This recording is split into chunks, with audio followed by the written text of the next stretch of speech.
Welcome everyone to Rewind, Recap, Relive, where legends and rising stars meet. I'm your host Jonah, here to bring you episode 40, big episode 40, and what a proud 40 it is. We've had so many great guests on the show over these last 40 episodes, and it's just going to go up from here. I'm so excited to bring you today's episode featuring Ricardo Rodriguez, former WWE superstar, of course. Now he is in Cairo, Egypt, training a great batch of rising stars, which we get into in depth in this interview, and he is on with the great Space Cowboy, Stacee Alexander. Before we get into it, why don't you smash that like button and drop your favorite Ricardo Rodriguez moment down in the comment section below. I'm thrilled. This was a fantastic interview. You got a personal ring announcer and a Space Cowboy. What better combination than that, am I right? So let's dive right into that, but first let's get into the winner of that bad guy pin, Chico, and some stickers, and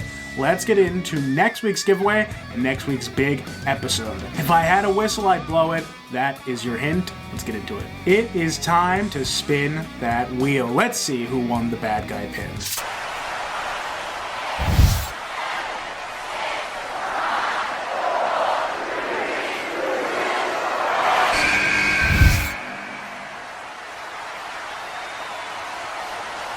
And congratulations are definitely in order there. You are the winner. We will reach out, get in touch with you shortly. And then listen, if you didn't win that bad guy pin, before we get into the next giveaway, I'm going to tell you what you got to do. You got to go to wrestlingpins.bigcartel.com, pick yourself up some of their amazing pins. They're running out of stock. They just put up a stock update within the last week of what they've got left. The merchandise is still there. You only have a limited opportunity to grab yourself the Dead Man pin, the Bear pin, the Ninth Wonder of the World pin. They're all going. Trust me, get over there right now. But before you do, take with you this code RRR150FF. That's going to get you 15% off your next Wrestling Pins order, courtesy of Rewind, Recap, Relive. Trust me, it's a good deal. Now, what do we got for next week? What is my giveaway? What's the pin?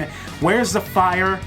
Ooh, there we go. There's my pyro. We've got the Hulkamaniac pin for you guys to win, along with some Hulkamaniac stickers. All you have to do is comment hashtag R3 giveaway right down in the comment section below, and your name will be entered to win. Your name will be on the wheel next week. Trust me, it's a good deal. You may win. Odds are, we don't know until we see how many people enter, but you may win, so enter right now. Hulkamaniac pin, 2 Hulkamaniac stickers, and if you win, your name will be announced on next week's episode. As I said, I don't have a whistle, but I so wished I did, because next week we've got one of the greatest managers in sports entertainment history. You're talking ECW, you're talking his work he did in WWF, you're talking so much more. Fonzie is everywhere. That's right, Bill Alfonso coming on the show, adding to our ECW Originals collection, adding just to our Legends overall collection. Bill Alfonso, he's coming on with the ultimate pusher, Tyreek Robinson. That's right, an up-and-coming manager in his own right, and I'm so happy to have him on with Bill Alfonso. It's going to be a great episode. Keep your eyes open for next week, and enter the giveaway. Good luck. We've taken care of everything. All that's left is for you guys to go right down below. As I said before, please smash that like button. Hit that subscribe button too. We're very close to 800 subscribers. What is it now, about 20 away? I think there's 20 of you out there that haven't hit that subscribe button yet, and you can get us there. I really hope you enjoy this interview with Stacee and Ricardo. Trust me, it gets really great. They talk ribs, why he's in Egypt. As I said, the foundation for wrestling Ricardo's building in Egypt is truly an amazing thing, and the places he's done it before as well, India being one of them. He gets into everything in the interview. Make sure you stick around, but also make sure you share this around. You tell all your friends you're watching Ricardo Rodriguez and Stacee Alexander. They're going to want to watch too, I guarantee it. Head over to Wrestling Pins, enter that promo code, and listen, if you don't win the giveaway, you get money off. Everybody's a winner here. Hit the notification bell, ding ding ding, so you don't miss a thing here on Rewind, Recap, Relive. And there is nothing else for me to say. I want you to enjoy this interview, and I'll see you soon. Oh yeah, and happy Earth Day.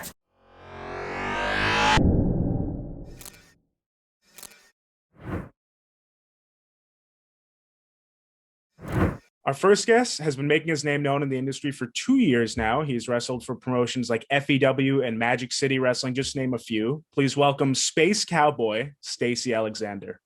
Hey, how y'all doing? Good, good. Very happy to have you on.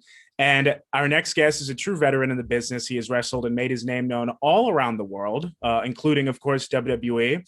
And he is now giving back to a batch of rising stars in Cairo, Egypt. Please welcome Ricardo Rodriguez.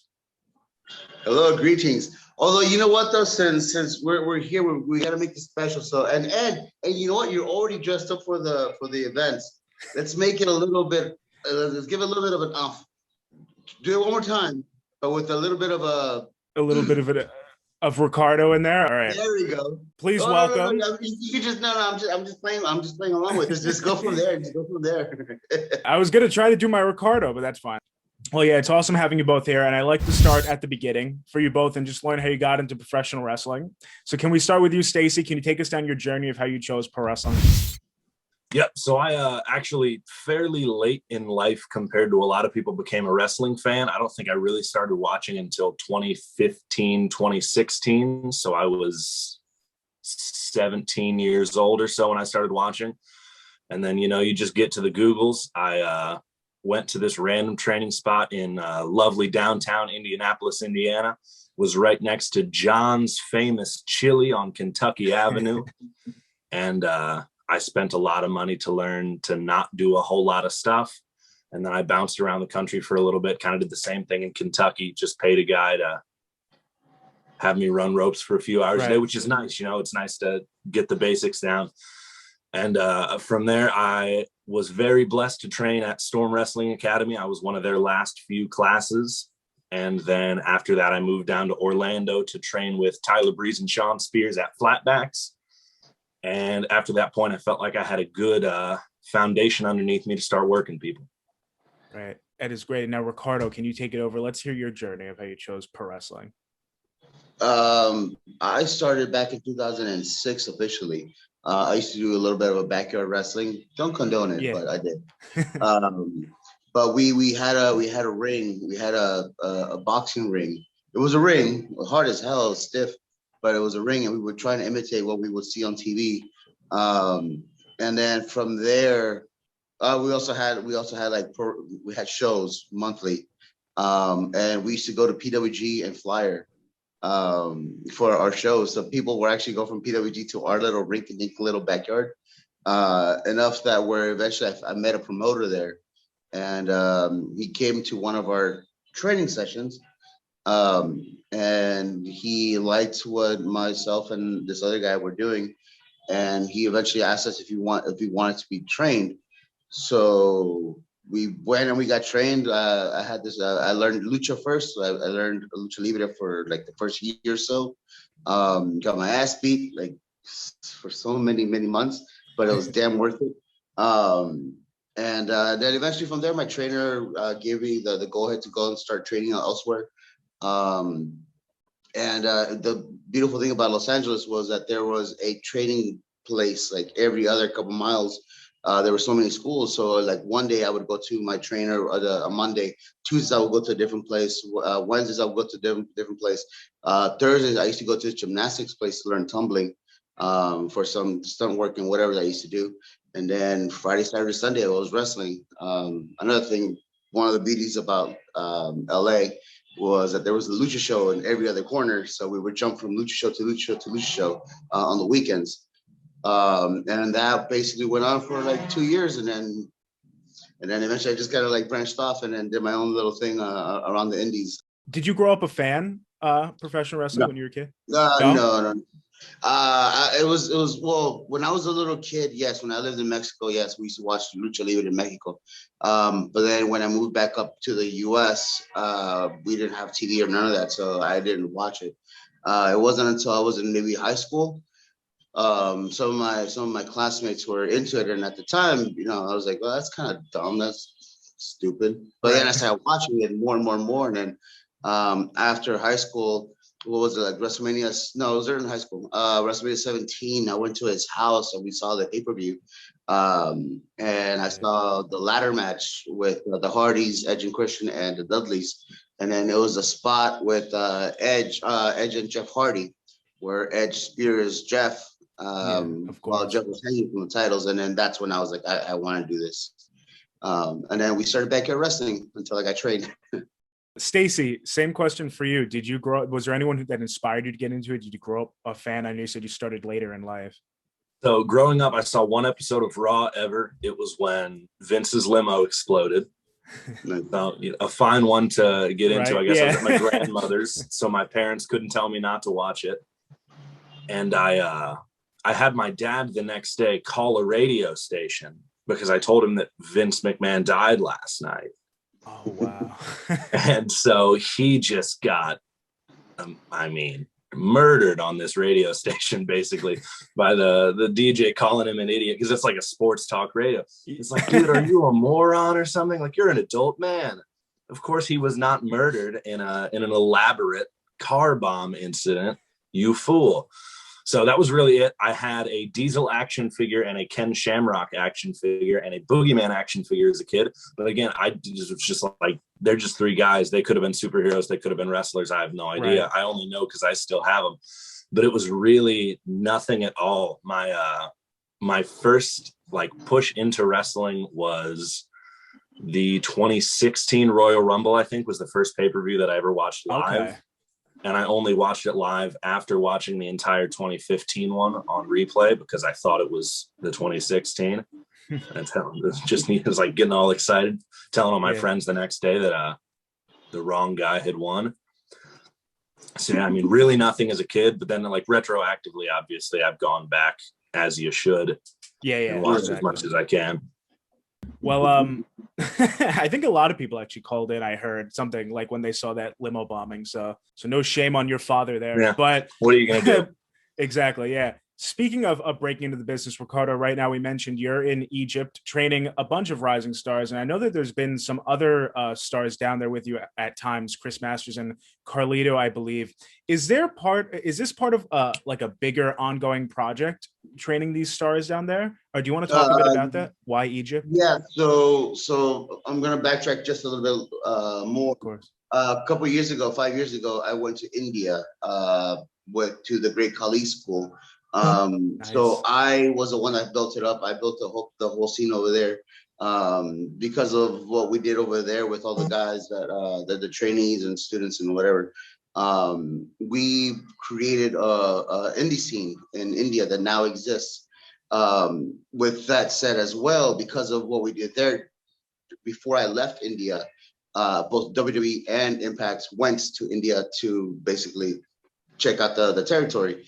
WWE had not been to India in 14 years until I went and I created the whole thing over there, and Impact did TV shows as well over there. With that said, obviously we saw what happened with the WWE, the Great Spectacle that they did a couple of weeks or 2 months ago or something. Yeah. That was all basically a result of what we did over there.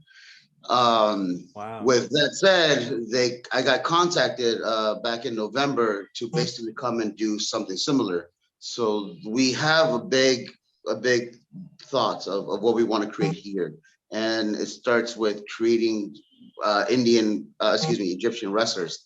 So that's what I've been doing the last 4 months. I've been out here since November trying to build these guys to become pro wrestlers. And then with that said, once it's all completed, we're going to start running shows here. And then with the help of Carlito and Chris Masters, we're going to be building a bigger picture. We've had like Sammy Guevara that came like 2-3 weeks ago just for fun. So we're just, it's kind of cool to see that there's guys interested in the US that they want to come and they want to check it out. And and I know because I'm here, they feel more safe or inclined to want to come. Right. So I've had a couple of guys that hopefully they'll be coming in the next couple of weeks just to come check it out, because it's a very beautiful country. It's nothing like what you see on TV. That's another thing that upsets me when I travel to these different countries. I'm like, man, TV says there's something completely different, and it's not what it says they are. Even when you go to like the government websites, they're like, oh, be careful of this or this or this of this. Like, and I've been here for 4 months. I have not seen anything what they told me on the government websites to watch out for, which is stupid. Because it creates a picture in the minds of people. Absolutely. That does not exist. So I love it here, man. Like it's been an amazing experience, and everybody has been great and kind, and like the food is amazing, and the sites. It's nothing to what TV says that this place is. Yeah. Well, it's really great to see that you're enjoying yourself. And that's amazing. I had no clue that you were behind that whole surge that we saw in India. And I really enjoyed the greatest spectacle. Yeah, that was all me, man. That's really well, bravo, really. What are some tactics that you're trying to get across there to some of your Egyptian students? Well, I mean, honestly, to what's another thing that I'm proud of doing here is wrestling doesn't exist here. There's no schools. There's Right. nothing of that sort. So for some of these guys, it's a big dream come true because they never expected Yeah. to be able to get in the ring or learn how to bump or learn how to do certain moves. So to see them, to see like their how much work that goes into this, how excited they are, because they are getting one step closer to becoming pro wrestlers. That's very rewarding. Once we start running shows, which it's gonna happen. I know it's gonna happen because they're almost there. They're almost there. Once we start running shows, I know that's gonna be like another big step for them. And because when I first started here, we had maybe like I don't know, like 7 students or so. Now we have like 20.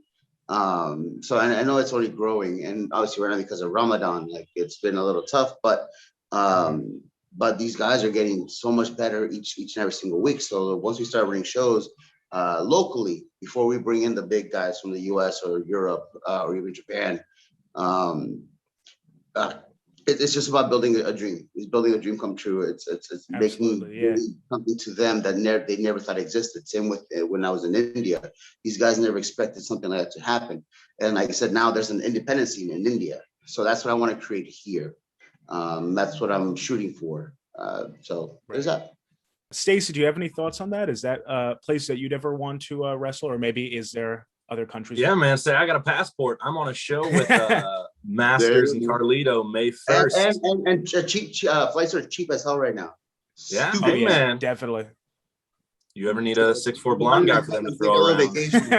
You wanted to come take a little vacation, man. Like, yeah, man, you got my Zoom info. Come on. No, so is there like a big wrestling following in Egypt, or are you having to build that too? I mean, mostly WWE. Most everybody knows WWE. So AEW, unless you're like a really hardcore fan, like you'll know AEW. They might know Impact. But for the most part, yeah, there's a huge WWE fan base here. Huge. That's awesome. For sure. Stacey, for someone who's never seen you in the ring, how would you describe your style to them? What is a Stacey Alexander match? Man, I'm just a backhand spring front flip guy.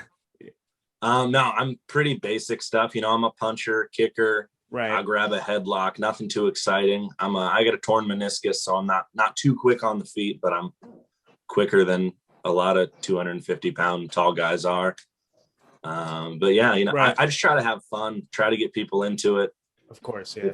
If people can't remember a good match, they can sure as heck remember smiling or laughing or doing whatever. Absolutely. And you mentioned obviously you trained at Storm Academy. How was that? What were some things you picked up from Lance Storm? Amazing. Yeah, trainer. No, he's great.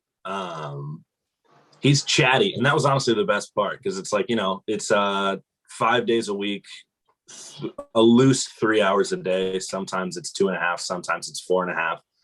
And when you're waking up at 8 a.m. every day, it's nice sometimes that there's just a day where he stands in the ring and talks to you for 3 hours about road stories and this happened and avoid this kind of person and stuff like that. It's real nice on the body. It's a nice gift that nobody expected. But he's really good. The other guy that was there, oh my God, the Aussie legend, Chris Knight.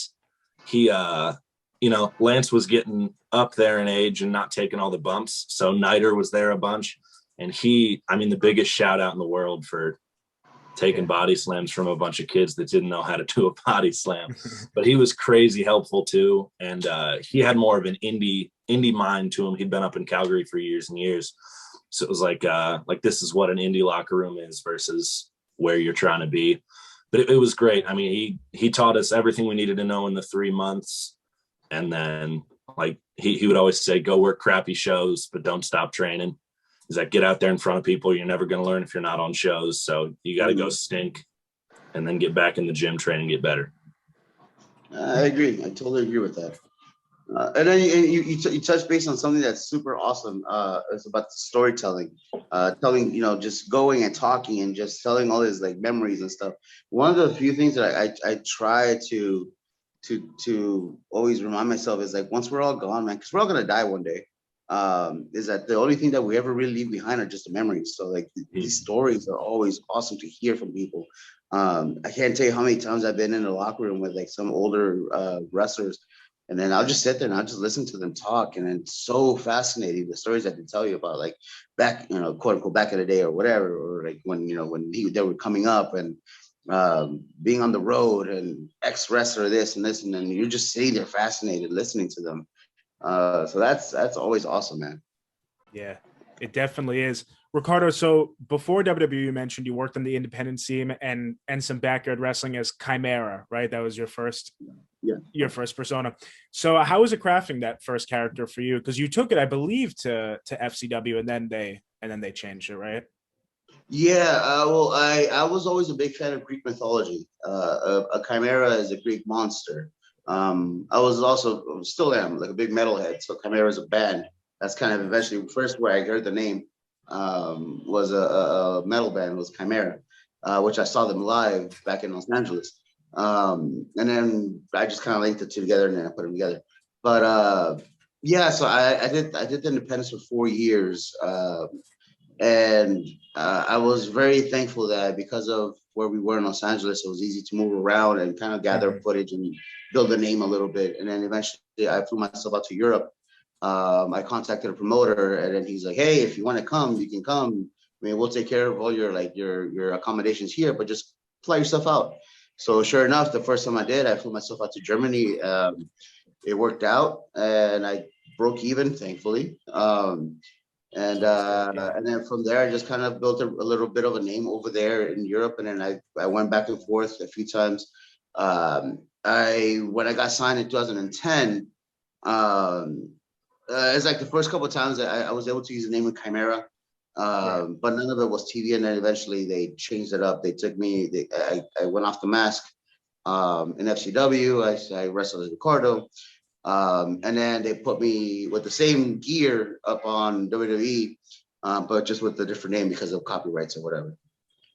On that first run on the independence, did you ever run into anyone that you'd work with later down the line, whether in WWE or maybe later? Oh yeah. Like I wrestled like Shane Helms before I was training with Gangrel. I was training with Rikishi in Los Angeles. Yes. I was in both myself and Miro. We used to train together. We got signed at the same time, but we used to train together. And we were in RVD's music video that they filmed that at our school. So like, and I have pictures and footage of like, you can even look it up. I think it's called like I forget. I think the name of I don't remember the name of the band. It's like Chronic something. But the obviously the music video is the whole fucking show. And then myself, Miro, and this guy named Eric Watts, who you can see like he's on there too. We were all training together.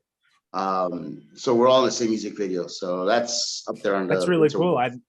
I've got to check out that music video. It's a Rob Van Dam music video. It's like the whole show. I think that's what it's called. I'll check it out. Well, back over to Stacee now. Ricardo talked about storytelling and being the Space Cowboy. I really want to hear what went into that. What went into telling the story of the Space Cowboy, crafting that persona, coming up with it? So I had a phone note of 1,000 different names, 1,000 different monikers, all that stuff. Awesome. Space Cowboy. I honestly had the tights before I had the name. I did everything backwards. I was Stacee with 2 E's from the beginning. But the Space Cowboy, so I had they were shiny tights with kind of a David Lee Roth chap fringe to them. And I was like, okay, what can we do here? What can we do here? I was born in 98, so I'm a Toy Story guy. And there's this cool phenomena in like Americana and toy history where in the 70s, after we went to the moon, kids stopped growing up and saying they wanted to be cowboys, and they started, on career day and all that stuff, be like, I don't want to be a cowboy, I want to be an astronaut. And they would go out in the yard and pretend to be astronauts rather than pretend to be cowboys. So I sat down. It's not a Steve Miller thing at all. God bless Steve Miller, but not necessarily the biggest fan. Yeah, so the Space Cowboy is the amalgamation of what's every kid, regardless of when they're from, wants to be. They either wanted to be a cowboy or a spaceman. So regardless, they're going to be a fan of Stacee. Nice. I love that. Does that necessarily come off? God only knows. It's a very, very cool story of developing the character, though. I didn't actually, I haven't heard of that before, that swap that you say the kids went through, but that's awesome. For Ricardo now, can you take us through what it's like getting the call and getting that call to get signed by WWE? What that experience was like for you, the feelings that went through your head? So it was a little different for myself, only because I didn't grow up watching WWE. I was appreciative, yes, don't get me wrong. But WWE was never my goal. For me, my goal was AAA or CMLL or even maybe Japan. Those are my goals. However, when I did my tryout, when I got the email first to do the tryout, because I started backwards, and I'll get to it in a second. Okay. I was very excited, but I had not been watching WWE, so I had no clue what was going on. So I tried to go on LimeWire or Morpheus or whatever it was to try and download episodes or some wrestling stuff to kind of see what was happening. Or because YouTube wasn't really a thing yet. So I was trying to catch up on stuff. I was messaging some of my friends. I was like, hey, who's this? What's this? What da. So I did my tryout. That same night, they had asked me if I wanted to do this whole thing that following day in Bakersfield, California on SmackDown for this debut. So I did. And then they were doing a double taping. So they filmed the next day as well in Fresno, California. So I went, and that's when myself and Miro both got signed. But they didn't give you an official contract on the spot. They're like, hey, do you want to go to Boston next week? Are you able to go to Maryland? Can you go to Baltimore? Can you do da. So like for 3 months or so, I was basically just an extra, but they would fly me to all these places. Until I did my medical, and then I got cleared. So I did my medical. I went to Alabama. And then one day I was in my apartment. Actually, no, I'm sorry. I was at my mom's, but she wasn't there. So I was waiting for her. And my mom has a parrot. So yeah, hold on. So I'm waiting for my mom, and I get a call, and they're like, hey, we just got your physical back, your medical, whatever, you're cleared. We're gonna send you a contract, da. And then I remember when I hung up, I was like, it takes a second, because it's one of those oh, huh, that's cool. And then it just hits you, and I was like, holy shit.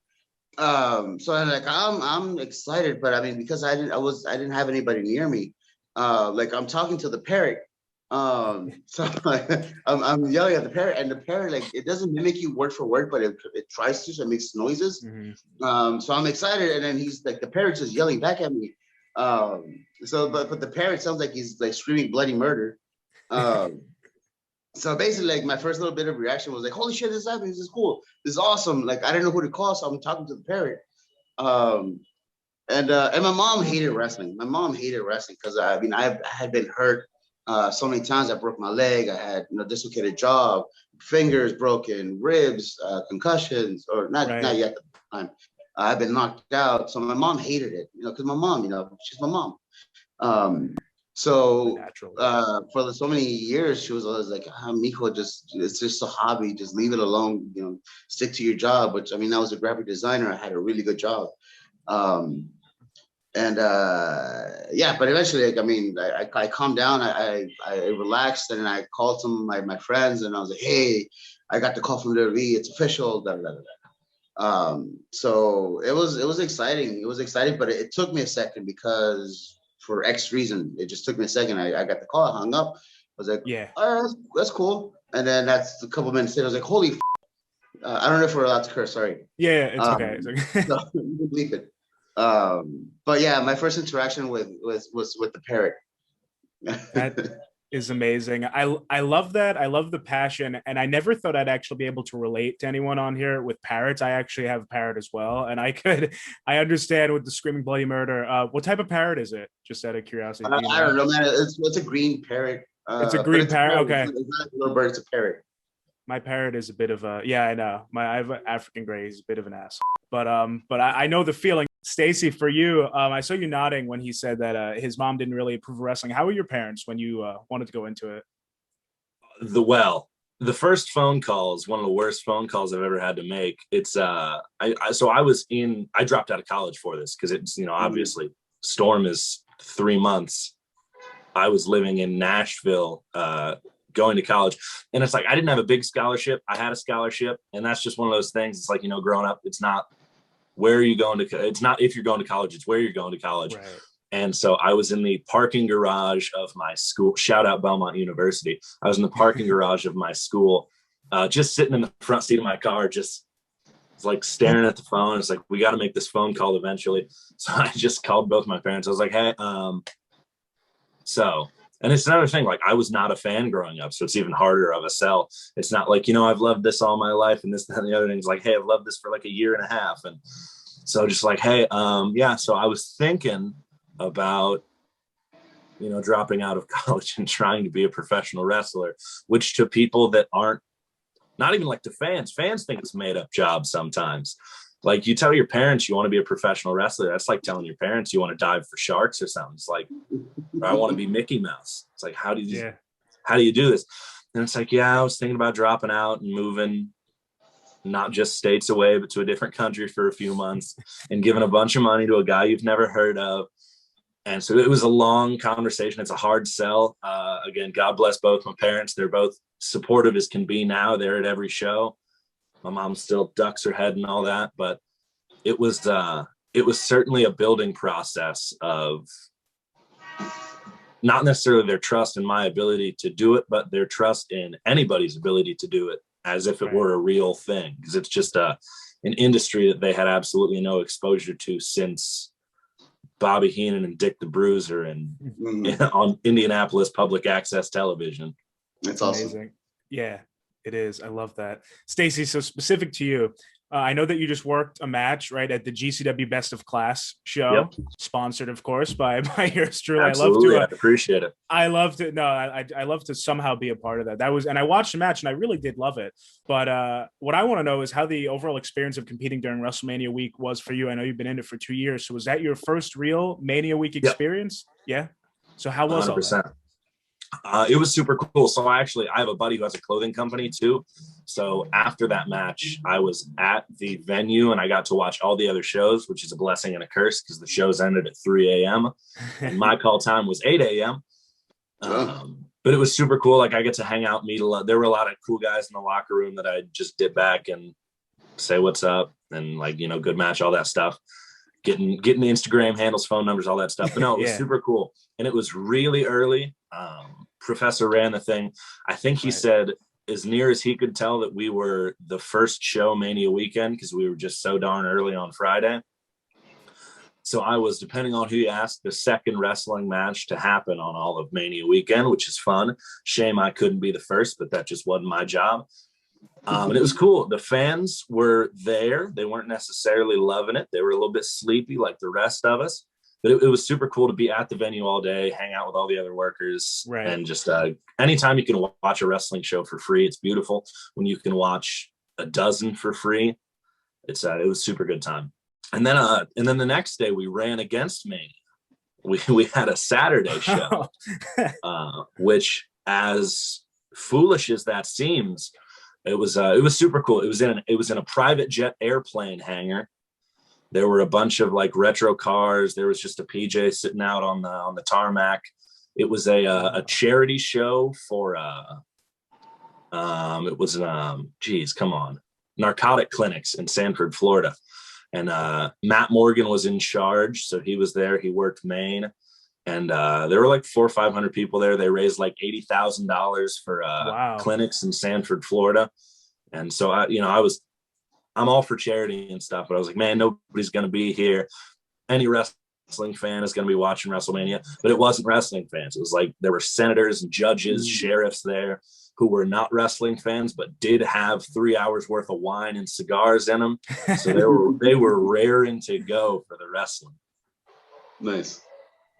That's awesome. Ricardo, do you have any thoughts on that? Any experiences working WrestleMania week, fond memories maybe, whether before WWE or with it? Yeah. Even before I was in WWE, like the last one I did was in Phoenix.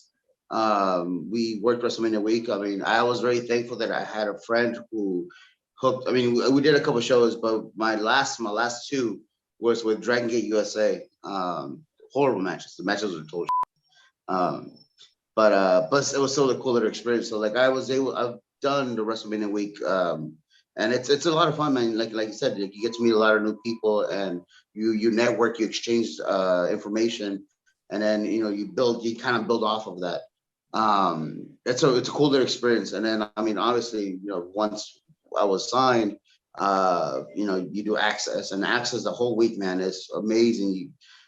To a point. It's fun. It's amazing. You get to meet a lot of people, but at the same time, like you get to meet a lot of people. But so it's a fun little experience. So it is. I mean, I even after I left WWE, when WrestleMania was in Orlando, I mean, I did that whole week as well. I was hosting a lot of guys that came in. They would stay at my house, and then they would just Uber to the shows because I was so close to where everything was. Right. So it's a cool experience, man. It's always a lot of fun. WrestleMania week, you get to see, friends that you haven't seen in a while, or you just get to hang out and have a lot of fun and shoot the shit, and it's fun. Yeah. It's a lot of fun. Right. Yeah. From the outside, it always looks like a lot of fun, but definitely a lot of wrestling fans to meet. Yeah.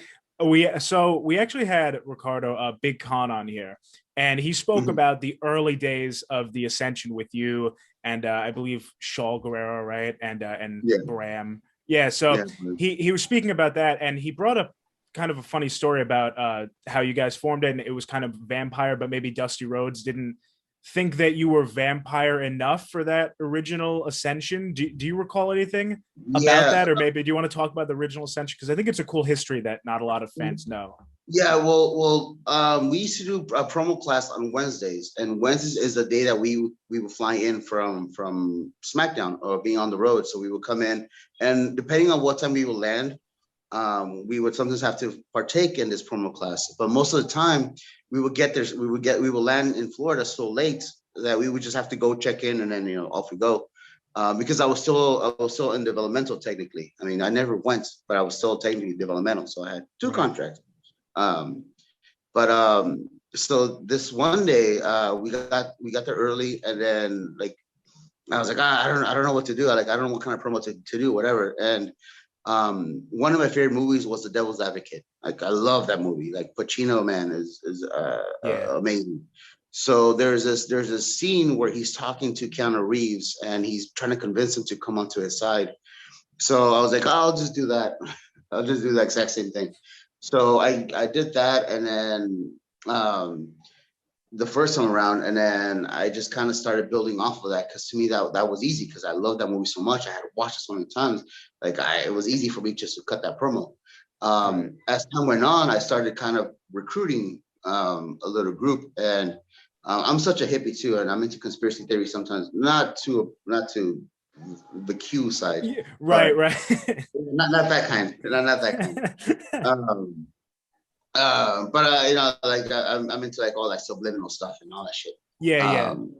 So I was like, cool, and because I'm a hippie, I was like, I want to create this little group. Each one set represents 7 chakras that go down your body. So I wanted 7. That's awesome. And then Dusty was like, no, that's too many. I was like, okay, fine. I'll get 5 because that's still a triangle. And I'll be like the eye, the centerpiece, and whatever. So this is where like I wanted, like Big Con was gonna be my heavyweight. Bram was gonna be like my middle one. Orlando Colon was gonna be my cruiserweight, and then Orlando and Bram could be my tag, and then we would have Shaul, my female, and then I would have been the talker. So we all had like a separate piece. So we were building promos off of that, and then eventually, because I was still on TV. And there was times where like I would have to leave the guys to do the promos. They're like, hey, what are we doing? what kind of promo did we cut? I was like, oh, shit, I don't know, talk about this, or do something on this, or I don't know, like whatever you guys want, man. Just, let's just keep it going. So my intent was never for them to be vampires. Okay. But then one day I get to SCW, and then Dusty pulls me aside, and then he's like, "Hey, I can't do his accent, but hey baby, let me talk to you." So he pulls me into the office, and then he's like, he tells me this whole thing, and then he's like, "Yeah, you're out of the Ascension." He's like, "What? What?" And then he's like, "It kind of contradicts what you're doing on TV, up in the main roster." And I was mad. Of course, I was upset. But I mean, I understood because, yeah, I mean, I'm not here. The guys are doing all this work, but I'm not here. So I was like, all right, cool. And then they became what they became. Which when the first time I saw the first promo that they did, and they did this whole like mystic vampire thing, I was like, oh, that's actually looks kind of cool. I was still upset, but it looks cool, so I can't be that mad. Can't be that mad, exactly. Yeah. But I mean, it worked out for Connor, obviously, in the long run. And then obviously people fell out and whatever. Bram ended up leaving, and then they put in Victor, which is another Lance Storm student. So it kind of worked out in the long run. Yeah, it did. It's cool to know that you had a hand in its early development. Definitely the Ascension, putting it together. And so you mentioned you were on TV at that time. At that time, were you Del Rio's ring announcer yet, or what were you? Yeah, you were. Okay, so when did you find out? I started from the beginning as Del Rio's guy. From the beginning. This is what I'm saying. I started backwards. I started differently because for 4 months until I got my official contract, I was an extra, but I was Del Rio's guy the whole time. So I got put on TV from the beginning. From the very first day, I got put on TV. I had 2 contracts. I had my on the road because I started from the road automatically. And then when I got officially signed, they gave me a developmental, but I was never there because I was on the road. So I got away with that for like 2 years. I never said anything until eventually somebody in the office caught it, and then they're like, "Oh yeah, we're gonna take you off developmental because you're never there." I was like, "No, I'm never there." I got lucky on that one. How specifically did you get the ring announcer gig? Like, what was that? I don't know how anything works, but like, how were you offered that job specifically? So we did an actual wrestling tryout. It wasn't like we were there for Raw or SmackDown and then just to be extras. We were brought into the Staples Center in LA specifically for wrestling tryouts. We got there like at 9, 10 in the morning. We did like matches. We did like man in the middle. We did cardio, and then after the end of the whole thing, this guy, before Canyon Seaman, it was this guy named Ty Bailey. So Ty Bailey comes up to me and he's asking me all these questions: if I'm married, if I'm under contract anywhere, do I have any kids? Which I told him is not that I know of. And then he goes, if given the opportunity, would you be willing to move to Florida? I was like, yeah, of course. But I've been in wrestling long enough to where like, okay, yeah, sure. So then we were sitting in catering. We were there for Raw. We were sitting in catering, and then somebody comes up to me, and they had asked me, "Hey, we have this. We're doing this debut tomorrow. Have you ever done ring announcing before?" Which I've never done it before, but I was like, "Yeah, sure." And then they're like, "Do you have a tuxedo?" Which I was like, "Yeah, sure." Which I didn't. I went to the Salvation Army, and I got a cheap little suit from the Salvation Army that next morning, like super early in the morning. And then I went off to Bakersfield. And then I did the rehearsal for Del Rio's thing, and they liked it. Vince liked it, and then he's like, "Can you come back tomorrow for the second set of tapings in Fresno?" Which obviously I said yes. Right. And then from there, they pulled myself and this guy named Alex Kozlov, not the one that was in WWE, another one from Ring of Honor, from AAA, from CMLL, from New Japan. They asked him if he was willing to, if he's under contract anywhere, then we both got signed basically on the spot. But it wasn't official until we got our medical. Miro got his contract as well later on, but we were all signed off of the same thing. So they put me on the road from the beginning. So I didn't know any rules. I didn't know like how I was supposed to act. Obviously, be professional, but I didn't know where to go. So I was dressing with the extras for like 3 months until eventually I got my official contract. And then Travel was like, "Hey, you still dressing with them?" I was like, "Yeah." He's like, "No, man, come dress with us." So Travel was the one that brought me into the locker room, but I didn't know any better, so I just kind of like stayed off until I was given the okay. But yeah, no, I started on the road from the beginning, so I made a lot of mistakes. A lot of mistakes. Well, Stacee, to throw it over to you now, are there any? I know you're still early in your career. Would you say that they are dream matches for you, Matt? People you want to step in the ring with? Yeah. I mean, there always are. You want the realistic ones? Yeah, both. I love to hear them both, long shots and realistic. Sure. So I mean, obviously, I think Chris Jericho is the greatest wrestler of all time. Yeah. Age wise, I don't know that lines up too much. Not to subtweet him, but you know, what are you gonna do? Matt Cardona is my number one. He's my favorite wrestler of all time because I got started in a weird time. That's most people laugh at that answer, but Zack Ryder, all time favorite wrestler. So he's a huge one. I'm doing a little bit of tag stuff right now. So the Ascension is up there again. They just started working indie stuff a lot more down in Central Florida. So hoping those paths cross. They're out in ARW, I believe. So I mean, that's and you're in Florida as well, right? In Orlando. I am 30 minutes away from ARW. Yeah. So that's definitely attainable. Yeah, trying to plant that seed. More realistic. I actually just 2 days ago I worked Mosh of the Headbangers. Oh, that's awesome. So I'd love, to get that tag match in, get a little rematch. But yeah, I mean, I just want to work everybody. That's such a basic loser answer, but no, it's not at all. I think those are some well thought out answers. Yeah, no, I love wrestling. But no, Matt Cardona, he's my number one for sure. Yeah, definitely. Ricardo, how about you? Are there any that you still want to fulfill, or any that you were able to have the chance to while in WWE or before that? I've been very thankful. I've been very grateful of the opportunities that I've received. There's been a lot that I never expected. Obviously working with like Rey Mysterio or Cena or Bret Hart or in this case Jericho, were awesome. But like I think for me, for now, yes, there's a couple guys that are like top tier independent guys that I would like to wrestle, but that's not like my goal anymore. There's a lot of guys that I see that are so talented, but they just need that one little extra little something to kind of boost them up, and those are the guys that I would want to wrestle. There's a lot of guys that don't get their recognition that are so damn amazing. There's this guy in England named Dean Allmark, who I'm such a big nerd for. He's probably like my number one that I would love to wrestle. Dean Allmark. There's a lot of guys in the U.S. that just need that little extra umph or they need more recognition. But like I can see so much talent in them. Those are the guys that I want to wrestle. So yeah, there's a couple guys up in the top of the tier that are there, but those are not my focus. If we got to wrestle, that'd be great. That'd be awesome. But there's a lot of other guys that I see that are just.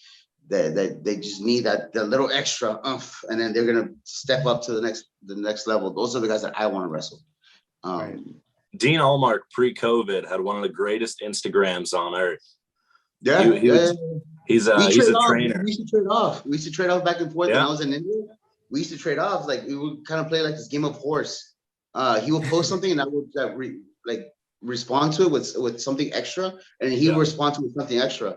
No, he's crazy. He's got just those wicked chainings and submissions and stuff. Super cool. Yeah. Oh, he's so good. That's probably like my top list right now. Top of my list. That mentality you have, Ricardo, is really awesome. First India, Egypt, and always looking for the guys that just need that little bit more to elevate them is really commendable for sure. And what I want to ask you about too, specifically, is something when you and Del Rio got moved to Raw, you immediately started working Big Show, and this is just something that I remember. I think I was 2000 and was that 2010 or 11? I was like 13 years old watching that. I remember. I'm not sure. I don't remember. Yeah, it was sometime around then, I think. But I remember you getting in that feud with Big Show. You took a couple of beatings from Big Show, and then you ran over him with a car. I think prior to that, do you remember that feud? Did you enjoy working with Show then? He was so great, man. Like he's such a teddy bear though. I remember that was the first time that what was it like? I think that car was a Lamborghini, I think, or a Ferrari. But this is one of those cars that has everything. There's like it has pedals, but everything's up on the steering wheel. Like how do you manage? How do you control it? There's no like handles on the side or whatever. Everything's on the steering wheel. Right. So they let me like get in there, and I was like, oh, this is kind of cool. And then I was dicking around with it, and I almost did run off with the car because the car was indoors. Because I was playing with it. I guess I pressed a lever or something that made it go. But I was lucky enough that I stopped it and I pressed the brake. Otherwise, I would have ran right into the set. So so when they finally told me like, hey, you're gonna run over Big Show, I was like, I want to show me how to run this because I almost screwed up a little bit ago and I was kind of ran into the set. But no, Big Show was great, man. Big Show was awesome. Like I took that punch so many times, and then I think let's say 100, out of 100, he cut me maybe like once or twice. That's how safe that dude was. It's awesome. I remember when he got you in the office. I remember when they made you the number one contender, and you came in for like the 2 seconds. That looked like a bad one, but then maybe it was because it was up close. It was fun though. He was a lot of fun. Yeah, it seemed like it. Stacee, so we mentioned that you were with GCW for the Best of Class and some other promotions I mentioned early on in the interview. Do you want to talk about those promotions you've been with overall? Which ones that you think you've learned the most at, some important skills? Yeah, so Generation's been awesome. They're back here in a couple weeks. I'm not on officially with them. I was just on that one show, but I'm hoping to work with them more. They've been super nice. FEW, Fighting Evolution Wrestling down in Miami, has been super good to me. They do tapings, and they, it's well edited. Professor and Styx, who have both been on the show, work commentary for them, and it's nice. It looks more professional than it is. It's like a small set, and most of the fans are the workers, but they do it up so it's a real thing. It's nice for clips to send to promoters and stuff. Magic City Wrestling is just getting started on May 1st. I mentioned earlier, you got Chris Masters and Carlito are both going to be there. The Colognes are going to be there. So that should be a really fun and exciting show. And then the other one, which might be my favorite to work with, is a Wrestling Theology Fellowship in Indianapolis. It is WTF, and it is a religious federation, which is the funniest thing in the world to me. It is. And the people up there have been super good. It's always nice to get to work. I'm from Indianapolis. I've probably mentioned that a dozen times. I got a lot of hometown love. But it's super nice to work in my hometown and around people, because it's like, I can work as much as I want in Florida, but it's really hard to convince people from high school to hop on a plane and go to Miami to watch me wrestle for 3 minutes. But so the people up at WTF have been super good, and it's a really nice setup where they work in churches, and so they have stages, lights, great PA systems, and anytime you can get one of those three things on an indie show, it's a blessing from heaven. So anytime you can get all three, it's something really special. Yeah, I've actually been up there. I've wrestled there before. It's cool. Different. Yeah, no doubt. To go off of that, Ricardo, what would you say are some things that you picked up with your time in WWE, some important tactics that you learned there that maybe helped you evolve as a competitor overall? Man, it's the list is way too long for that one. Like I beyond thankful of who we got to work with, and then learning from them. Like, and I'm gonna be dropping a lot of stuff right now. Learning from guys like Cena, Mysterio, Edge, Christian, Kane, Taker, Vince, Triple H, like learning the I think for me, the greatest lesson that I got to learn was the whys of wrestling. Because the hows are easy. Okay, you pick this guy up, drop him down. When do you do it? You do it here. Okay, but the thing is why. Listening to Arn Anderson and like Malenko or even Jamie Noble, and then listening to where they put stuff and then the why. That to me was the most valuable thing, because you can do all the stuff that you want to do. You can do all the flips and all the but the why, that's the hardest question to answer. Why are you doing this? And that to me, man. And then it took a lot of years. It took a lot of like sitting through like the matches and listening to them explain things. Or even if they didn't explain it, later on, I would go up to them. I was like, sir, can I ask you a question? Like, why did you put it this way? Or why did you do this? And then they would explain to me, like, oh, that makes sense. So that to me was probably like my most valuable lesson that I got to learn being there. Another thing was learning how to tell time in your head.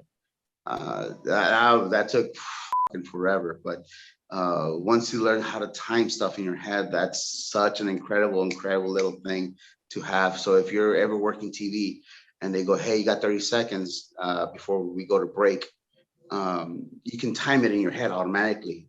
Okay, this is going to take 2 seconds. Okay, ready? Okay, let's go. Because it's happened so many times, not just in WWE. Like I've done TV elsewhere, like in Mexico or in Europe, whatever. And they're like, hey, we got 10-minute match. Okay, cool. We were planning for something for 10 minutes, but then you go up there and you're like, oh, you got 8. Then you're like a minute in, you're like, oh, you got 5. So you have to learn how to call audibles and just how to time stuff in your head. That is an incredible little trait that Stacee, I recommend. And you have great trainers, man, between like Breeze and oh shoot, don't kill me. Oh shoot. Spears. God, I'm so sorry. That just totally went over my head. Sorry. But you have great trainers, like they've been there for so long that they know how to do that. So once you learn how to time stuff in your head, man, that's valuable, beyond valuable. So those are probably the 2 things, like the why of wrestling, of the why we're doing certain things, and then the timing stuff in your head. Those are 2 of the best things that I was able to learn while I was there. Right. What amazing skills, to be able to do that, especially obviously with a company like WWE. And you mentioned a bunch of names there, and I'm going to ask you just to see, because I feel like everyone has one, a Vince McMahon story. Any experiences with Vince backstage? Yeah, he liked. I mean, he was a big driving force between like him, the creative, and Del Rio. Like he was a big part of it. So he was always like pushing us to do this because he wanted to create something and he had a vision. So most of what Del Rio did was mostly Vince. So for us, like he was always really cool to us. There was a couple of times he would tell us he would, and I'm sure he tells it to everybody. If you ever have any questions, you just come to knock on my door. With my ass would take it literally. So like if I had issues, I would go and talk to him. I would go knock on his door, and yeah, of course it's intimidating because it's Vince. And I was always waiting for like get the out of here type of thing. But he was never, to us, he was never like that.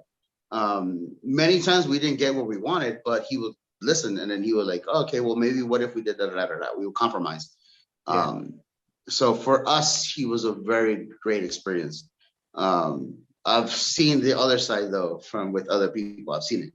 But I was very thankful that for us, he was always very welcoming.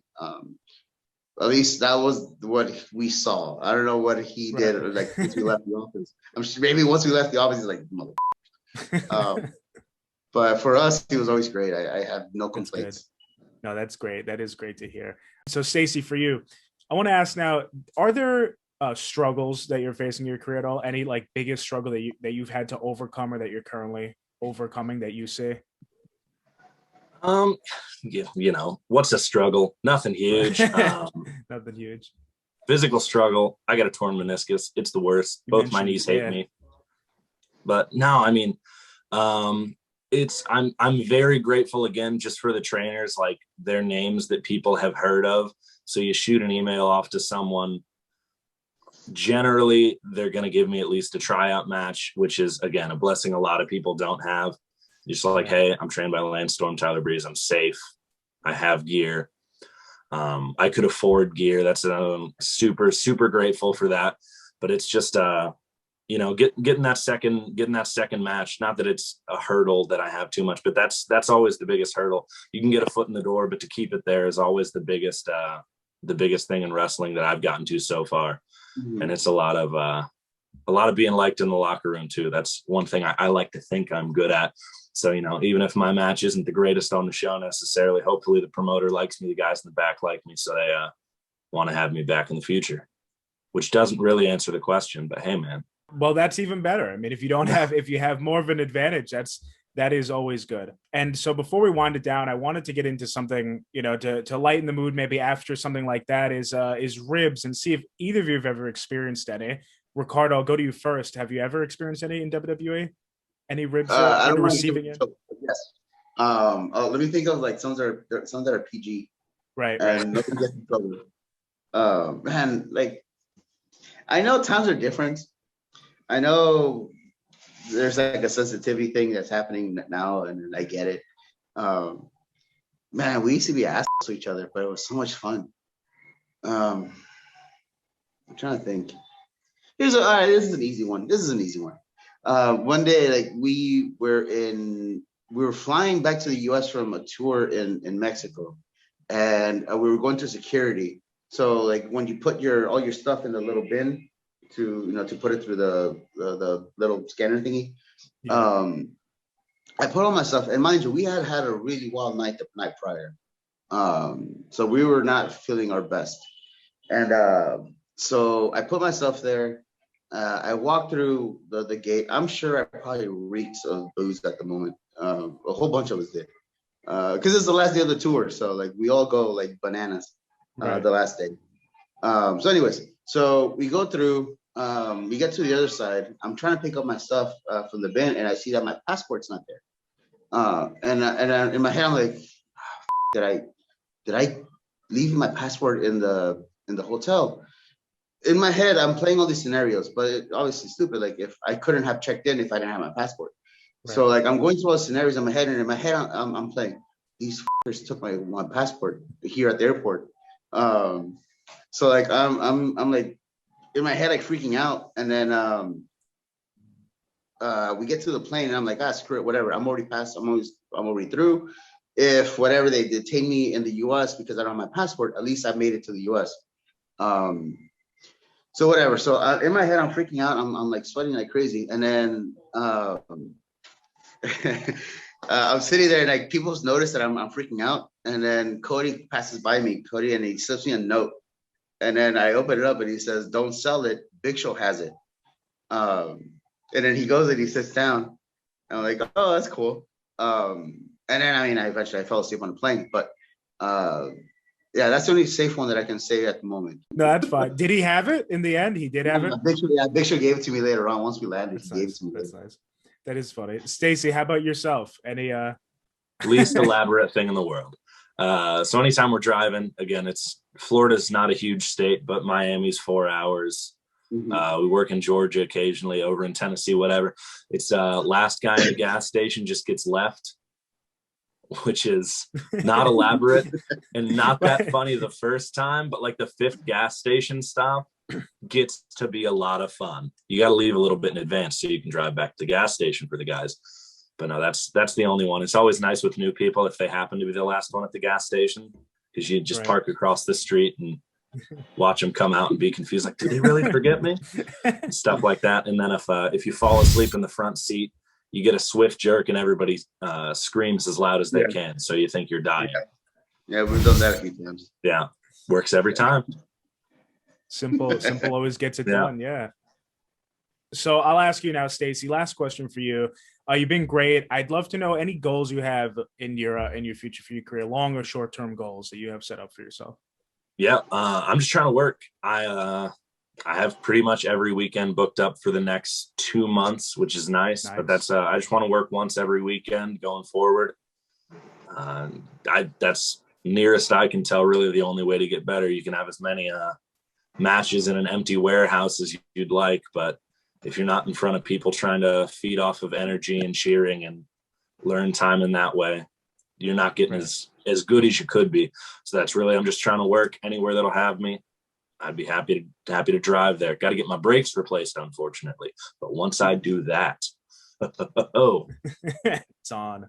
That's a good short-term goal. But absolutely, yeah, we'll keeping our eyes out for you, Ricardo. How about yourself? Anything for your future? Obviously, right now in Egypt, what do you see in the future for yourself goals? I mean, for now, my main focus is this, and my main focus are the guys here, the guys and the girls here.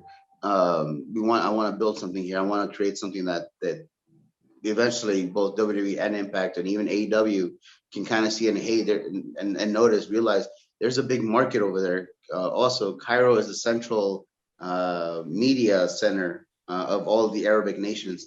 So if they make it here, they're going to make it through all the Arabic nations. So what I want is to build like a little baby empire of wrestling here in this area. Like I said, same as what I did in India. Like, I'm proud of that. That's my baby. Yeah. I want to create the same thing here. I've done it before, so I have no hesitation or no doubt that I can do it again. I can do it again, and I'm going to do it again. And then that's what my goal is to create something that eventually the guys in the US, where they're going to see, hey, there's wrestling in Egypt. Let's go. So that's what I want. I want to create something here that can go on for years and years, even after, we go on and die. Yeah. Because like I said, once we all leave this earth, the only thing that we leave behind are memories, and this is going to be my memory of that. I built this and I did this. I did it over there in the other country, so I can do it again here. And not just for myself, but for everybody that lives here who never thought something like this was possible. So to create dreams. Wow, I love that. And I can't wait to see it. I really can't wait to see what you build in Egypt, what you continue to work on. And do you have any advice, Ricardo, for Stacee as he continues his career? Keep going, man. Like I always say, like, you have great trainers. You have a good list of people that you have learned from. A lot of things that I've noticed with people in general is that a lot of people just kind of see, but they don't observe. They hear, but they don't listen. Try to listen and try to observe. You'll learn a lot more that way, and you'll learn to apply it, and then take other situations that have occurred and learn from their mistakes, because we have all made mistakes. Learn from their mistakes, and then there's going to be a time when that is going to present itself in front of you, and you're going to have to, in your head, like, hey, this happened to them. I don't want it to happen to me. It's kind of like with our parents. Like, they try their best as much as they can to help us avoid, things, hardships that they went through. But overall, like I said, it's okay to ask questions. It's okay to ask questions. It's about the approach. But like I said, observe and listen. For sure. Yeah, well, thank you both so much. This was awesome. I loved hearing about what you guys are up to right now, and I look forward to seeing you both in the future with your goals and your work. Thank you for coming on. Yeah, man. Thank y'all. All right, cheers.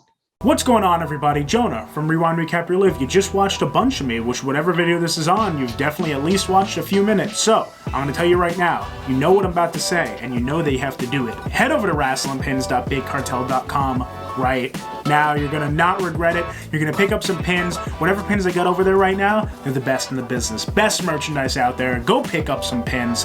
Use the code RRR15OFF. Get 15% off your order, and I'll see you soon. Message Daddy, Boogie Woogie Man feel good. I tell my people, my brothers and sisters, don't you dare miss online, rewind, recap, relive. Oh,